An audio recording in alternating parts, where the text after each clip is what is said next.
வணக்கம் வந்தனம் மிஸ்டர் ராவடி. நம்ம அத்திரங்கியில் ரீசெண்டாக ரிலீஸ் ஆன சூய் முயின்ற வெப் சீரிஸ் தான் பார்க்க போகிறோம்.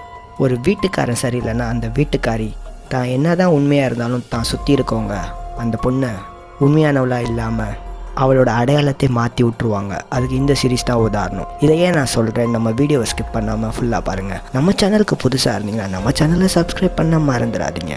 சீனோட ஸ்டார்டிங்கில் 2 பொண்ணுங்க அவங்க ஜாமானுக்கு ஜாமான் வாங்க வந்திருக்காங்க. அந்த கடைக்காரனும் ஒரு பொண்ணை மட்டும் நல்லா உத்து பார்த்துட்ருக்க, இன்னொரு பொண்ணை பார்க்காம இருக்காங்க. இந்த பொண்ணு பேர் ஸ்ருதி, அந்த பொண்ணு பேர் பிரியான்னு வச்சுக்குவோம். உண்மையான பேர் வாயில் வரலங்க. அந்த ஸ்ருதி பொண்ணை மட்டும் அந்த கடைக்காரன் உத்து பார்த்துட்ருக்க. அந்த பிரியாவுக்கு நம்மளையும் பார்க்க மாட்டான், நம்ம அந்தளவுக்கு அழகா இல்லையான்னு சொல்லிட்டு அந்த பொண்ணை உள்ளுக்குள்ளே ஃபீலிங்காக நினச்சிட்டு இருக்க. இந்த பொண்ணுக்கு மட்டும் டிஸ்கவுண்ட் பண்ணி கம்மி விலை கொடுத்துட்ருக்க, அந்த பொண்ணுக்கு நார்மலான விலையை வாங்கிட்டு இருக்க. இந்த பொண்ணு அந்த கடையை விட்டு போகாமல் அங்கேயே நிற்கிது. எனக்கும் அதே விலையை கொடுத்தாதான் போவேன்னு சொல்லிட்டு அந்த பொண்ணு சண்டை போட்டு அந்த கடைக்காரங்கிட்ட அந்த ஜாமானை வாங்கிட்டு போக, அந்த ஸ்ருதின்ற பொண்ணு அவளுக்கு கல்யாணம் ஆகி அவன் ஹஸ்பண்ட் இருக்கான். அவன் ஹஸ்பண்டோட ரொமான்ஸ் பண்ணிட்டு இருக்க. இன்னைக்கு காலையில் என்ன ஆச்சு தெரியுமா? நான் இன்னைக்கு ஒரு கடையில் ஜாமானுக்கு ஜாமான் வாங்க போன இடத்துல மற்றவங்க ஜாமானை பார்க்காம ஏன் ஜாமானை பார்த்து எனக்கு டிஸ்கவுண்ட் கொடுத்தாருன்னு சொல்ல, அதுக்கு அவன் புருஷனும் அப்படியான்னு சொல்லிட்டு அவன் மொண்டாட்டியோட ரொமான்ஸ் பண்ணிட்டு இருக்க. அதே பொண்ணுக்கு ஏத்தாப்புல தான் நம்ம பிரியான்னு பொண்ணு இருக்கா. அவள் அந்த வாங்கிட்டு வந்து புது ட்ரெஸ்ஸை போட்டுக்கிட்டு தான் புருஷன் எப்போ வருவான், அவன் கூட நம்ம எப்போ இன்பத்தில் இருக்கலான்னு சொல்லிட்டு காத்துக்கிட்டு இருக்க. அவன் புருஷனும் வர நேரம் ஆயிடுச்சு, கதவை தட்டிட்டு இருக்க. இந்த பொண்ணு ரெடியாக இருக்க அவனுக்கு சர்ப்ரைஸ் பண்ணலான்னு சொல்லிட்டு. அவன் சர்ப்ரைஸ் ஆகாமல் இதெல்லாம் என்ன ட்ரெஸ்ஸு கண்ட்ராவி, உனக்கெல்லாம் அறிவிலியான அந்த பொண்ணை திட்டிட்டு இந்த நேரத்தில் இந்த மாதிரி ட்ரெஸ் எல்லாம் போட்டுட்டு இருக்க, போய் வீட்டில் வேலை இருந்தால் எதா பாரு அப்படின்னு சொல்லிட்டு அந்த பொண்ணு திட்டிடுறான். அந்த பொண்ணு நம்ம இன்பத்தில் இருக்கலாம்னு நினச்சா நான் புருஷன் இப்படி இருக்கான்னு சொல்லி வெளியே வந்து பார்க்குறப்ப அவங்க வீட்டுக்கு ஏத்தாப்புல தான் அந்த ஸ்ருதி பொண்ணு அவன் ஹஸ்பண்டோட இன்பத்தில் இருந்துட்டு இருக்க. இதை பார்த்து அந்த பிரியா பொண்ணுக்கு ரொம்ப பொறாமையாக இருக்குது. நம்ம புருஷன் கூட மட்டும் நம்ம இருக்க முடியலையே, நம்ம ஏன் இப்படி இருக்கோம்னு சொல்லிட்டு ரொம்ப வருத்தத்திலே இருக்க. இதோட சீனை கட் பண்ணா அடுத்த நாள் காலையில் அவன் புருஷன் அவசரமாக வேலைக்கு கிளம்பிட்டு இருக்க. கூட அவன் ஃப்ரெண்டும் பக்கத்தில் இருக்கான். இந்த பொண்ணு கிச்சன் ரூமில் தான் புருஷன் ஆஃபீஸ் கிளம்புறதுக்குள்ளே எப்படியாவது டிஃபனை செஞ்சு கொடுத்துடலான்னு பதறிக்கிட்டு செஞ்சுட்டு இருக்க. அப்போ திடீர்னு கையை எடுத்துக்கிட்டாங்க. உடனே அவன் புருஷன் வந்து கவனமாக இருக்க மாட்டியான்னு சொல்லிட்டு மட்டும் போய் திட்டிட்டு சீக்கிரமாக ரெடி பண்ணி கொடு அப்படின்னு சொல்கிறான். அதுக்கு அவன் ஃப்ரெண்டும் வந்து நீ ஒன்றும் கவலைப்படாதீங்க, இந்த ஐஸ் கட்டி வச்சா சரியாக போயிடும் அப்படின்னு சொல்லிட்டு இருக்க. ஒரு வழியாக அந்த சாப்பாடை அவன் புருஷனுக்கு கட்டி கொடுக்குறான். கட்டி கொடுத்துட்டு அவன் புருஷன் நான் 2 நாள் இங்கே இருக்க மாட்டேன், நான் ஊருக்கு போயிடுவேன், முக்கியமான வேலை இருக்குது, நீ கவனமாக வீட்டில் இருந்துக்கோன்னு சொல்லிட்டு அந்த புருஷக்காரன் வீட்டிலேருந்து வெளியே போக, இந்த பொண்ணும் நீங்களும் கவனமாக போங்க, நான் எப்படி இருக்க போகிறேன்னு சொல்லிட்டு மனசுக்குள்ளே நினச்சிட்டு அந்த பொண்ணு நேராக வந்து ஒரு தள்ளு வண்டிக்காரங்கிட்ட காயை வாங்கிட்டு இருக்க. அதே கடைக்கு ஒரு ஜிம்பாய் வந்து காய்கறி வாங்கிட்டு இருக்காரு. இந்த பொண்ணு பார்த்ததும் இவன் செம்மையாக இருக்கானே, இவன் கூட நம்ம இருந்தால் நல்லா இருக்கும்னு நினச்சிட்டு இருக்க.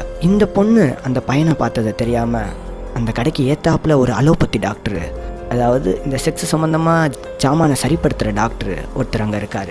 அவர் நேராக அந்த பொண்ணை பார்த்துட்டு இங்கே வாமா அப்படின்னு சொல்லி கூப்பிட, இந்த பொண்ணு நேராக அந்த ஆள்கிட்ட போகுது. போன உடனே அந்த ஆள் இந்த பொண்ணுக்கு இருந்த நோய் எல்லாத்தையும் சொல்கிறான். உனக்கு யார் கூடயாவது இன்பத்தில் இருக்குன்னு நினச்சிட்டு இருக்க, ஆனால் உன்னால் இருக்க முடியல, உன் மனசில் இருக்கிறது உன் கண்ணில் தெரியுது, நீ எப்போ நீ திறந்து உன்னை நீ காட்டுறியோ அப்போ தான் உனக்கான நோய் எல்லாமே சரியாக போகும்னு சொல்ல, இந்த பொண்ணுக்கு ஒன்றுமே புரியல. அப்போ தான் அந்த ஆள் நான் கொடுக்குற மருந்தை மட்டும் நீ சாப்பிடு, நீ சாப்பிட்டதும் இல்லாமல் நீ யார் கூட இருக்கணும்னு நினைக்கிறியோ அவங்களுக்கும் இந்த மருந்தை கொடு, 2 பேரும் கூட ஜாலியாக இருப்பாங்க, எல்லாத்தையும் மறந்துட்டேன்னு சொல்ல இந்த பொண்ணுக்கு அதை நம்பவே முடியல. அவன் சொல்கிறான் நீ வேணா டெஸ்ட் பண்ணி பாரு, சாப்பிடு, என்ன நடக்குதுன்னு பாருன்னு சொல்ல சாப்பிட்டோன்னே அந்த டாக்டர் கூடயே அந்த பொண்ணு அப்படி இப்படி இருக்கு. இந்த பொண்ணுக்கு ரொம்ப நம்பிக்கை வந்துருச்சு, நம்ம இனிமேல் ரொம்ப அழகாயிருவோம், நம்மளை எல்லாரும் பார்ப்பாங்கன்னு சொல்லிட்டு அந்த மருந்தை வாங்கி வீட்டில் வச்சுட்டு சாப்பிட்டுட்டு இருக்க. அந்த கடைக்காரனுக்கும் ஃபோன் பண்ணி வர சொல்கிறா, அதே மாதிரி அந்த காய்கறிக்காரனுக்கும் ஃபோன் பண்ணி வர சொல்கிறான். ஆனால் யார் கூடயும் இன்பத்தில் இருக்க முடியல.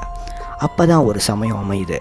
அதாவது அந்த ஜிம்பாடிக்காரன் நேராகவே இந்த பொண்ணு வீட்டுக்கு வரான். வந்ததும் இந்த பொண்ணும் எதுக்கு வந்தீங்க, என்ன வந்தீங்கன்னு கேட்குற. நான் எதையோ தேடுறேன், ஆனால் என்ன தேடுறேன்னு தெரிலன்னு சொல்லிட்டு சமாளிச்சிட்டு இருக்கேன். இந்த பொண்ணுக்கும் புரியலை. அப்போது இந்த பொண்ணே வீட்டுக்குள்ளே வந்து பேசுங்கன்னு சொல்ல அவனும் வீட்டுக்குள்ளே வரான். வீட்டுக்குள்ளே வந்ததும் டீ போட்டு எடுத்துகிட்டு வரேன்னு சொல்லிட்டு டீயை போட்டு எடுத்துகிட்டு வந்துட்டு இந்த மருந்து அதில் மிக்ஸ் பண்ணிவிட்டு கொடுத்துட்டு 2 பேரும் அவங்க ஒரு உலகத்துக்கு போய் இன்பத்தில் சந்தோஷமாக இருக்க.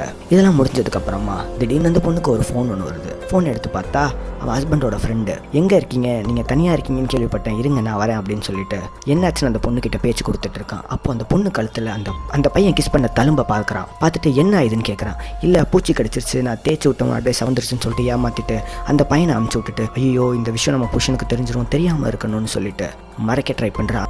இதோட சீனை கட் பண்ணா அந்த ஸ்ருதி பொண்ணு அதே கடைக்கு ஜாமான் வாங்க வர, அந்த கடைக்கு பிரியா வரா.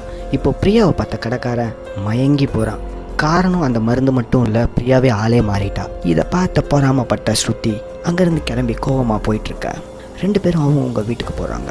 அப்போ ஸ்ருதியோட ஹஸ்பண்ட் வந்து ஸ்ருதி கிட்ட ரொமான்ஸ் பண்ணிட்டு இருக்க இந்த பிரியா கதை பார்த்த உடனே பொறாமையாக இருக்குது. இவன் கூடயும் நம்ம எப்படியாவது இருக்கணும்னு ஆசைப்பட இப்போ ஒரு சந்தர்ப்பம் அமையுது. அவங்க 2 பேரும் அப்படி இப்படி இருக்க அந்த நேரத்தில் பார்த்து ஸ்ருதி வெளியே போயிருக்க இந்த பிரியா பொண்ணு நேராக அங்கே போய் எனக்கு சர்க்கரை கிடைக்குமான்னு சொல்லிட்டு சர்க்கரை வாங்க போன இடத்துல அவனையே சர்க்கரையை வச்சு அவன் கூடயும் ஒன்றா இருந்துட்டு வெளியே வரா. அப்போது ஸ்ருதி வந்து கேட்குறா, இவ எதுக்கு நம்ம வீட்டுக்கு வரான்னு கேட்க அவன் புருஷனை திட்டிட்டு இருக்க. இவன் நினச்ச மாதிரி எல்லாத்துக்கூடையும் சந்தோஷமாக இருந்துச்சு. ஆனால் அவன் புருஷன் கூட தவிர அதே நேரத்தில் அவன் புருஷன் வீட்டில் வந்து இருக்கான். நீ எங்கே போன ஏது வந்துன்னு கேட்குறப்போ பயந்துட்டே சொல்ல கடைசியாக ஒரு வழியாக அவன் புருஷன் கூடயும் ஒன்றா சந்தோஷமாக இருந்து அவன் நினச்சது எல்லாத்தையுமே சாதிச்சிட்டா. அப்போது காலையில் எந்திரிச்சு நிற்கிறப்போ அவள் அங்கேருந்து வச்ச மருந்தை நேற்று பண்ண இன்பத்தில் தெரியாதனமாக அவகிட்ட இருந்த மருந்தை தள்ளி விட்டு உடச்சிட்டா. ரொம்ப பதறிட்டு போயிட்டுருக்க. ஐயோ நம்ம மருந்து உடச்சிட்டோமே, நம்மக்கிட்ட இருந்த பவரெல்லாம் போயிரும்னு சொல்லிட்டு உடனே அந்த கடைக்காரனுக்கு ஃபோன் பண்ணி கூப்பிடுறா. எனக்கு ஜாமானை எடுத்துகிட்டு வாங்கன்னு சொல்ல அவனும் எடுத்துகிட்டு வரான். ஆனால் இந்த பொண்ணை பார்க்கவே மாட்டான். மேடம் இருங்க, என் வேலையை முடிச்சுட்டு நான் கிளம்பிடுறேன் அப்படின்னு சொல்ல இந்த பொண்ணுக்கும் ஐயோ அந்த மருந்து இல்லாமல் நம்ம ஒன்றுமே இல்லையோன்னு சொல்லிட்டு ஒவ்வொரு நிமிஷமும் பயந்துட்டுருக்க. அப்போ தான் அவன் ஹஸ்பண்டோட ஃப்ரெண்டுக்கு ஃபோன் பண்ணி வர சொல்கிறான். வர சொன்னதும் அவன் கூடயே கடைசியில் ரொமான்ஸ் பண்ணி இதோட இந்த சீரீஸை முடிச்சிடுறாங்க. இந்த மாதிரி வீடியோஸ் உங்களுக்கு வேணும்னா நம்ம சேனலை லைக் பண்ணுங்கள், மறக்காமல் சப்ஸ்கிரைப் பண்ணிடுங்க. மிஸ்டர் ராவடி உங்களுக்கு பிடிச்ச எந்த சீரீஸை தமிழில் ரிவ்யூ பண்ணி சொல்லி மறக்காமல் கமெண்ட் பண்ணுங்கள். Love you all.